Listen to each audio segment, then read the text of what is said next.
7월 27일 오늘 만나 성경 말씀은 예레미야 38장 14절에서 15절과 20절에서 21절까지의 말씀입니다. 시드기야 왕은 사람을 보내어서 예언자 예레미야를 주님의 성전 셋째 문 어귀로 데려왔다. 그리고 왕은 예레미야에게 말하였다. 내가 그대에게 한 가지를 묻겠으니 아무것도 나에게 숨기지 마시오. 그러자 예레미야가 시드기야에게 대답하였다. 제가 만일 숨김없이 말씀드린다면 임금님께서는 저를 죽이실 겁니다. 또 제가 임금님께 말씀을 돌려줘 임금님께서는 저의 말을 들어주시지 않을 것입니다. 예레미야가 말하였다. 그들의 손에 넘어가지 않을 것입니다. 부디 제가 임금님께 전하여 드린 주님의 말씀에 순종하십시오. 그래야 임금님께서 형통하시고 임금님의 목숨도 구하실 것입니다. 그러나 임금님께서 항복하기를 거부하시면 주님께서 저에게 보여주신 일들이 그대로 일어날 것입니다. 아멘. 오늘 만나러 만나주시는 하나님을 기대합니다. 오늘 본문은 예레미야가 감옥 뜰에 있는 구덩이에서 풀려난 후 시위대 뜰에 머물게 되었을 때에 왕 시드기야를 만나는 장면을 기록하고 있습니다. 시드기야는 예레미야를 성전 문으로 불러내어 만납니다. 포위된 유다의 상황에 대한 하나님의 뜻을 묻기 위해 갇혀있는 예레미야를 찾아왔던 것입니다. 시드기야는 회개하고 바벨론에게 항복하라는 대답을 이미 알고 있었습니다. 그럼에도 전쟁 상황을 해결하고 싶은 답답한 마음에 혹시나 해서 찾아왔던 것입니다. 시드기야는 예레미야에게 숨기지 말고 하나님이 말씀하신 그대로를 말하여 달라 말하면서 어떤 말을 하든지 결코 죽이지 않겠다는 맹세를 합니다. 그러자 예레미야는 하나님의 말씀 그대로를 시드기야에게 전하기 시작합니다. 17절에서 18절 말씀입니다. 그러자 예레미야가 시드기야에게 말하였다. 주 만군의 하나님, 이스라엘의 하나님께서 임금님에게 이렇게 말씀하십니다. 너는 바벨로니아 왕의 고관들에게 항복하여야 한다. 그러면 너는 너의 목숨을 구하고 이 도성은 불에 타지 않을 것이다. 그리고 너와 너의 집안이 모두 살아남게 될 것이다.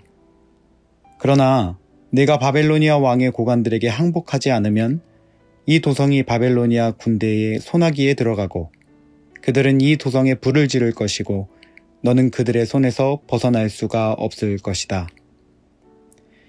시드기야에게 들려진 하나님의 말씀은 바벨로니아에 항복하여야 한다는 것이었습니다.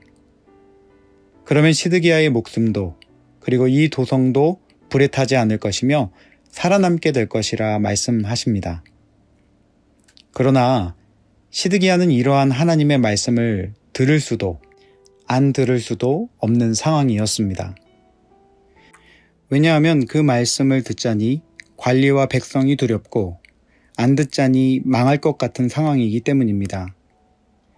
당시 유대 사회에는 이미 바벨로니아 갈대아인들에게 항복한 자들이 있었고 이들은 큰 조롱과 학대를 당하고 있었습니다. 그러하기에 시드기야는 자신이 바벨로니아에 항복할 때에 유대의 관리들과 백성들로부터 받을 조롱과 미움으로 인하여 두려움에 빠져 있었기 때문입니다.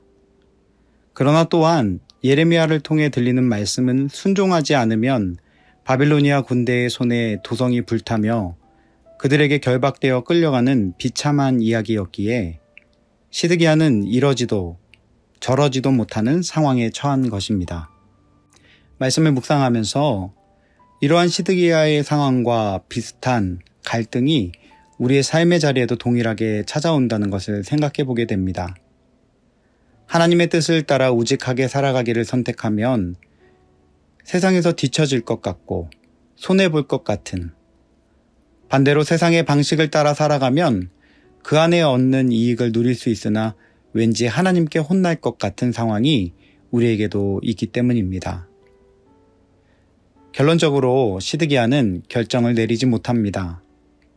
왜냐하면 그에게 결정의 중심추가 없기 때문입니다.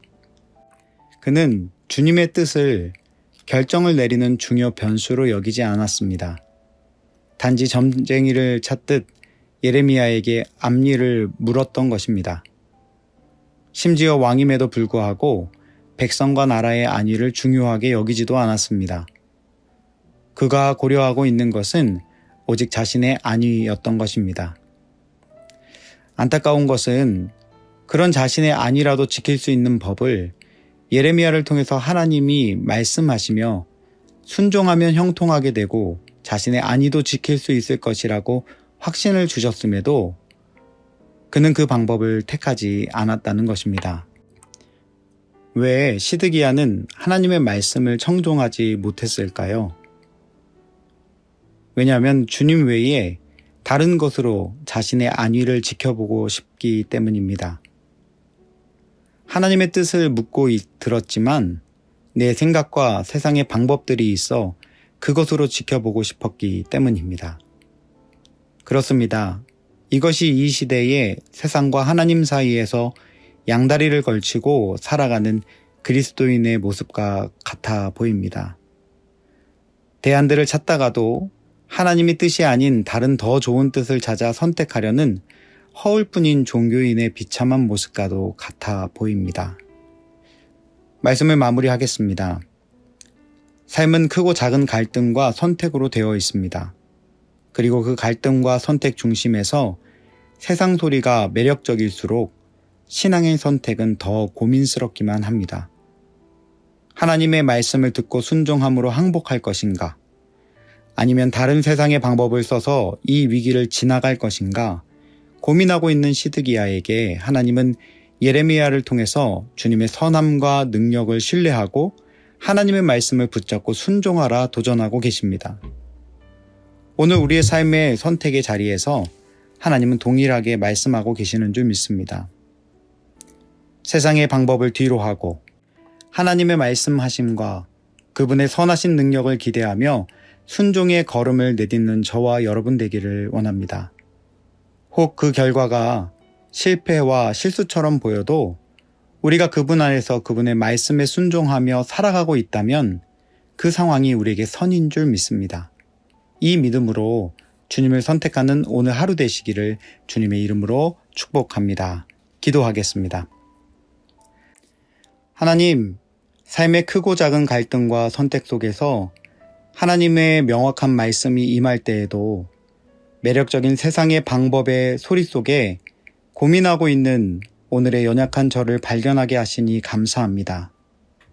또한 그럼에도 불구하고 싫어버리지 않으시고 오늘도 어김없이 찾아오셔서 함께 가자고 순종해 보라고 도전하여 주셔서 감사합니다. 하나님 안에 살아가는 것이 최고의 선임을 인정함으로 믿음으로 말씀하심의 순종의 발걸음을 옮기는 이 하루가 되게 하옵소서. 예수님 귀하신 이름으로 기도합니다. 아멘. 이제 두 가지 제목으로 함께 기도하겠습니다. 먼저는 오늘 하루 세상의 소리와 방법을 뒤로 하고 하나님의 음성에 온전히 순종할 수 있는 믿음 더하여 주옵소서 기도합시다. 두 번째는 이번 주일 선포되어지는 말씀 가운데 함께하여 주시고 진정한 회개와 믿음의 결단이 일어나는 예배 되게 하옵소서. 이 제목으로 기도하신 후에 개인 기도하시겠습니다.